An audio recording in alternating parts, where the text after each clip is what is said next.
Assalamualaikum warahmatullahi wabarakatuh. Perkenalkan kami dari kelompok 2, mata kuliah Perkoperasian dengan dosen pengampu Ibu Nita Sofia SPD MPDE.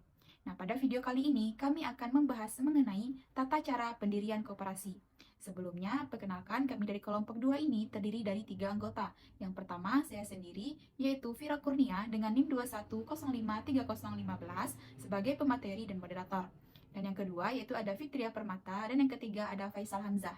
Nah, untuk itu langsung saja masuk ke video pembahasan kami mengenai materi hari ini. Teman-teman jangan lupa untuk mencatat poin-poin pentingnya. Pembahasan yang pertama yaitu ada tahap pendirian koperasi. Nah, mengenai tahapan dan tata cara pendirian koperasi sesuai diatur Permanen Koperasi dan UKM nomor 9 tahun 2018, yaitu yang pertama, perencanaan pendirian koperasi. Nah, pada perencanaan ini haruslah ada minimal 20 anggota, serta menentukan tempat kedudukan koperasinya, mempunyai modal sendiri yaitu minimal dari simpanan pokok, serta bisa juga ditambah dari simpanan wajibnya atau hibah. Selanjutnya yaitu tentukan nama koperasi. Paling sedikit yaitu ada 3 kata setelah frasa koperasinya. Dan yang selanjutnya yaitu buat rencana awal usaha dan harus ada calon pengurus dan pengawasnya. Untuk yang kedua yaitu penyampaian rencana dan konsultasi ke dinas daerah atau pusat kementerian.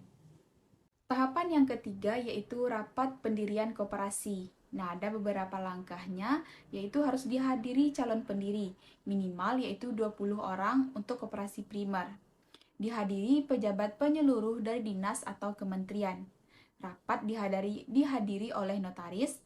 Rapat pendirian koperasi dipimpin oleh pimpinan dan sekretaris yang ditunjuk oleh para pendiri. Selanjutnya, rapat memilih pengurus dan pengawas serta menentukan masa baktinya. Rapat pendirian koperasi membahas rancangan anggaran dasar. Hasil rapat dapat dibuat dalam notulen dan notulen rapat atau berita acara rapat. Dan rapat ini dituangkan dalam rancangan anggaran dasar koperasi. Notaris mencatat kesepakatan tentang pokok-pokok hasil pembahasan dalam rapat pendirian. Dan terakhir, pokok-pokok hasil pembahasan ini dirumuskan dalam akta pendirian koperasi. Tahapan yang keempat yaitu verifikasi nama koperasi, yang mana notaris harus mengkonfirmasi penetapan nama koperasi pada Sistem Administrasi Layanan Badan Hukum Koperasi atau SISSIM min BHKOP.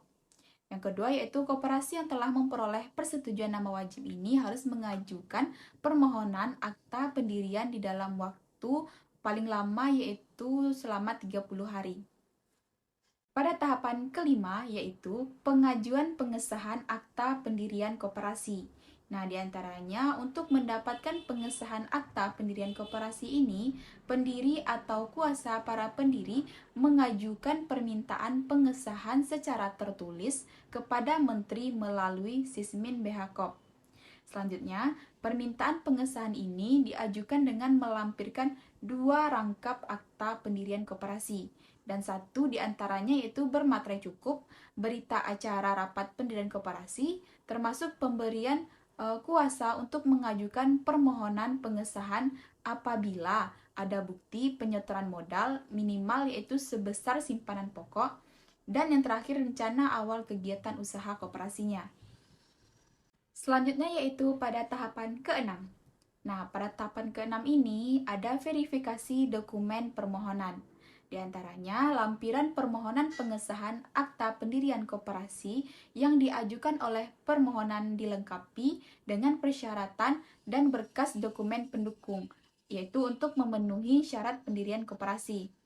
Selanjutnya, dokumen ini harus diserahkan pemohonan untuk diperiksa dan diteliti oleh pejabat berwenang melalui Sismin BHKOP.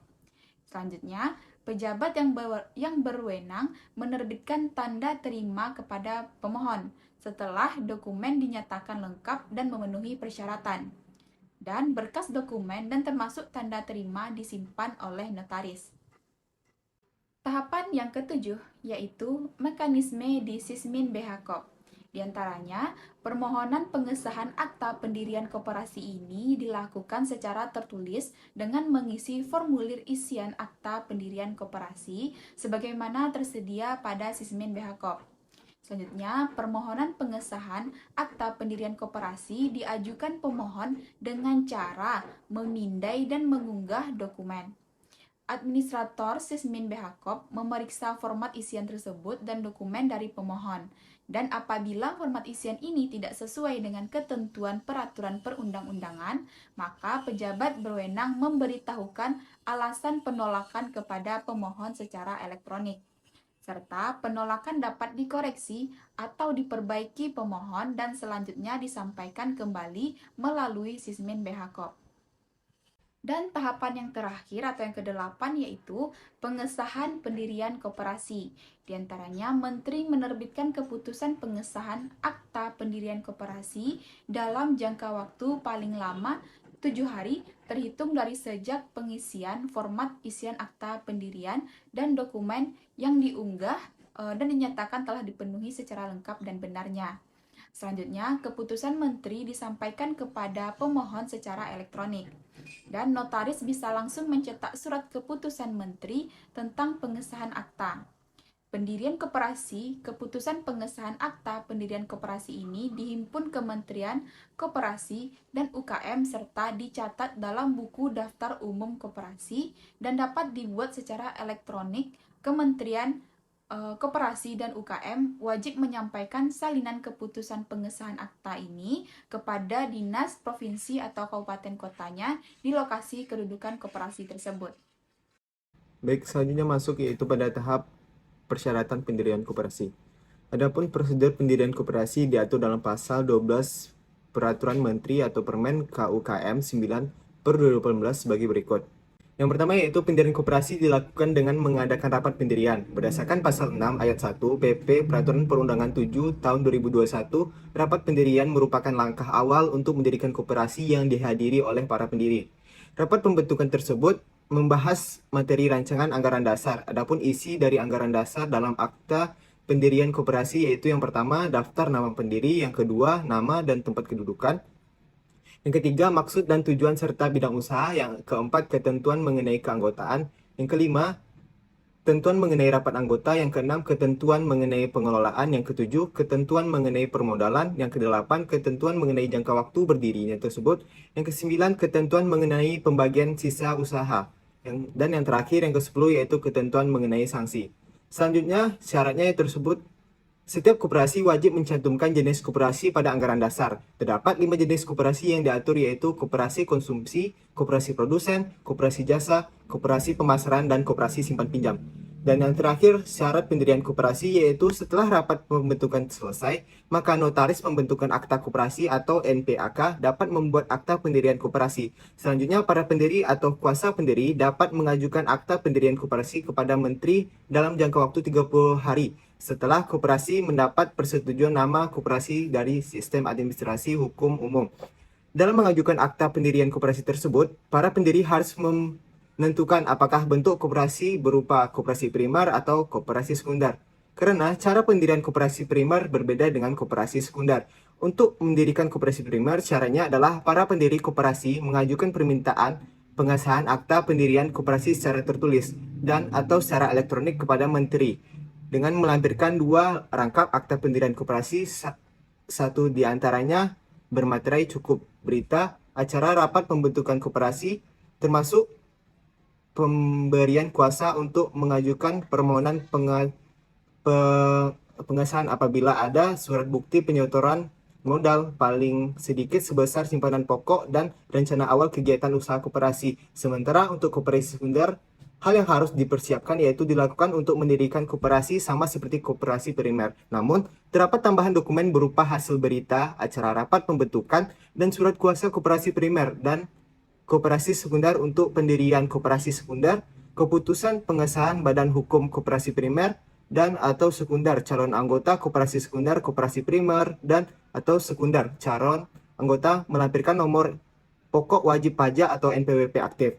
Khusus untuk koperasi simpan pinjam, juga terdapat dokumen tambahan yang dapat dilihat pada pasal 10 ayat 5 dalam Peraturan Menteri KUKM 9/2018 setelah pendiri atau kuasa pendiri mengajukan akta pendirian koperasi kepada Menteri, maka Menteri dapat melakukan penilaian terkait anggaran dasar, serta persyaratan administrasi lainnya apabila diterima Menteri akan menerbitkan suatu keputusan atau SK.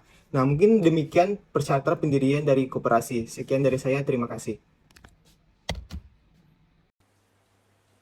Baiklah, saya akan menjelaskan materi terakhir yaitu anggaran dasar dan anggaran rumah tangga koperasi. Sesuai dengan Undang-Undang Nomor 25 Tahun 1992 tentang Perkoperasian dan Peraturan Pelaksanaan Anggaran Dasar atau Anggaran Rumah Tangga dapat dijelaskan sebagai berikut. Anggaran dasar memiliki suatu kedudukan yang sangat krusial karena merupakan pegangan utama dalam menyusun peraturan-peraturan suatu koperasi, khususnya koperasi yang mendapat pengakuan dan atau pengesahan dari pemerintah. Selanjutnya, menurut pasal 23 Undang-Undang Nomor 25 Tahun 1992 yang berwenang menetapkan anggaran dasar atau anggaran rumah tangga adalah rapat anggota. Dengan demikian, anggota melalui forum tertinggi anggota koperasi menentukan isi atau bobot dan kualitas anggaran dasar ini.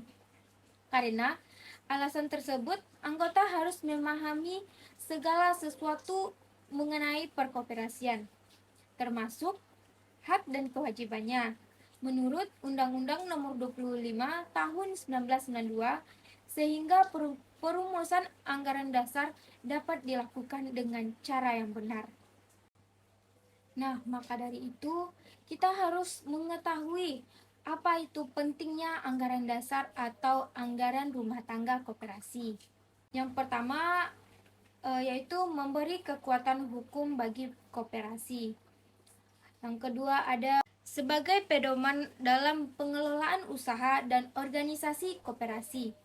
Yang ketiga ada mengatur hubungan antara anggota dengan anggota lainnya. Yang keempat ada mengatur hubungan anggota dengan bisnis koperasi. Yang kelima ada mengatur hubungan anggota dengan pengurus, pengawas, dan manajer. Yang keenam ada mengatur hubungan antara koperasi dengan pihak ketiga. Nah, yang terakhir, kita perlu mengetahui apa aja sih fungsi dari anggaran dasar atau anggaran rumah tangga ini. Fungsi dari anggaran dasar atau anggaran rumah tangga koperasi ini yang pertama yaitu anggaran dasar dan anggaran rumah tangga dalam sebuah organisasi berfungsi untuk menggambarkan mekanisme kerja suatu organisasi. Yang kedua ada anggaran dasar berfungsi juga sebagai dasar pengambilan sumber peraturan atau hukum dalam konteks tertentu dalam organisasi. Yang ketiga ada anggaran rumah tangga berfungsi menerangkan hal-hal yang belum spesifik pada anggaran dasar atau yang tidak diterangkan dalam anggaran dasar karena anggaran dasar hanya mengemukakan pokok-pokok mekanisme organisasi saja. Baiklah, sekian dari saya kembalikan ke moderator. Sekian video pembahasan kami mengenai tata cara pendirian koperasi. Semoga apa yang kami sampaikan dapat bermanfaat bagi teman-teman semua. Untuk itu, kami dari kelompok 2 mohon maaf jika ada terjadi kesalahan dan kekurangan kata dalam penyampaian. Wassalamualaikum warahmatullahi wabarakatuh.